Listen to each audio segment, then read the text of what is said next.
Adriano, e ainda falando de água, né? Uhum. Eu não posso deixar de fazer essa pergunta, né?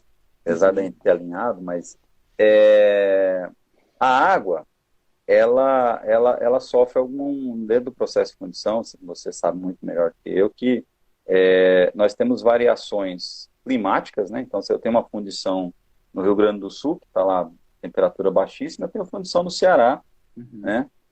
E eu tenho ali bentonitas e todo o processo, e eu tenho a água. Como que essa água tem que entrar no processo? Na sua visão, falando de boas práticas, dentro daquilo que você entende. Em que momentos que eu posso adicionar água para poder ajudar o meu sistema a ficar numa temperatura mais agradável? Pessoal, só criando um parênteses aqui, por que que eu estou falando isso? Porque o sistema de areia, como ele vai receber a pesca e ele faz vários ciclos, a tendência é que a areia aqueça. E aí, quando eu adiciono a água, eu tenho ali a adição da água, e a água, de alguma maneira, também ajuda a manter uma temperatura baixada, de repente um pouco a temperatura. Mas a pergunta que eu te faço é isso: como que a água pode ser um fator aí importante? Qual uma boa prática, uma dica que você daria para a turma que está nos assistindo, Adriano? Não, excelente pergunta e comentário, Fernando. A questão da... Aquilo que eu falei no começo, né? Normalmente a gente tem três grandes entradas de água no sistema de areia, né? Aquele dentro do misturador, que aquele dentro do misturador, na verdade, ele é uma correção fina. Ela é a última. Apesar de a gente normalmente falar do misturador primeiro, ele é o fim do sistema, né? Por que que eu digo isso? Normalmente você tem por diversas características da tua areia, seja argilativa, finos, né? Principalmente esses dois, finos inertes, né? Você tem um nível de umidade da tua areia. Então vamos usar como exemplo, para facilitar, um nível de umidade de 3%, né? A tua areia está ali trabalhando com esse nível de umidade de 3%. A gente tem uma regrinha, que é a dica aí que você falou. Durante o processo de desmoldagem da peça, né, a areia que retorna para o sistema, até inclusive para...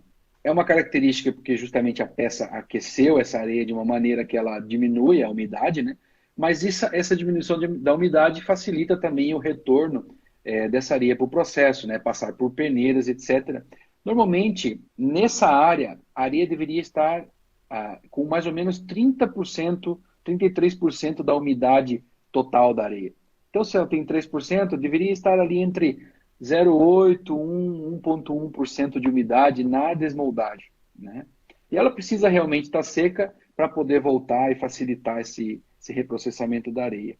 Em sistemas de areia, né, que passam por resfriadores, né, resfriadores que agregam água, a recomendação que a gente tem, o ideal e de estudos que a gente já fez,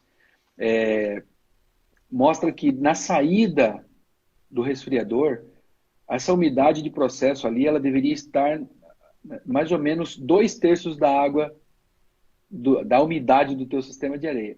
Ou seja, desmoldagem, mais ou menos 1%, passou pelo sistema de resfriamento, sai com mais ou menos 2%. Lógico que vai ter um range ali de trabalho, mas a orientação é essa. Por que que é importante sair nessa umidade? Aquilo que você falou, primeiro, né, o sistema ele joga água justamente para facilitar essa troca de calor, essa pulverização, ela justamente é um dos principais objetivos de sistemas de resfriamento que adicionam água para fazer essa troca de calor da areia. Só que quando você consegue manter essa ordem de 2/3 da umidade da tua areia na saída, essa areia ela vai para o silo de areia retorno. Essa umidade ela ajuda com que a bentonita ela se mantenha ativa, vamos dizer assim, né? Quando você tem uma areia muito seca chegando no misturador, o misturador ele vai ter mais dificuldade ou ele vai precisar de mais energia para poder fazer essa separação das lamelas ali das folhas da bentonita que eu comentei anteriormente. Então, quando você mantém essa areia com um certo nível de umidade, ele vai chegar previamente aberta, essas lamelas da bentonita, vai se hidratar mais facilmente no misturador e vai desenvolver melhor as propriedades ou a dispersabilidade vai ser facilitada, vamos dizer assim, durante esse processo de mistura.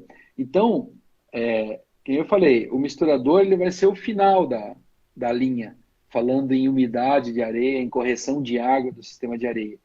E é bem nítido que quando em sistemas que por algum problema de processo acaba deixando a areia sair muito seca, por exemplo, do sistema de resfriamento, você nota imediatamente a redução de resistências, por exemplo, na areia verde, por justamente o misturador não conseguir desenvolver toda essa propriedade, né?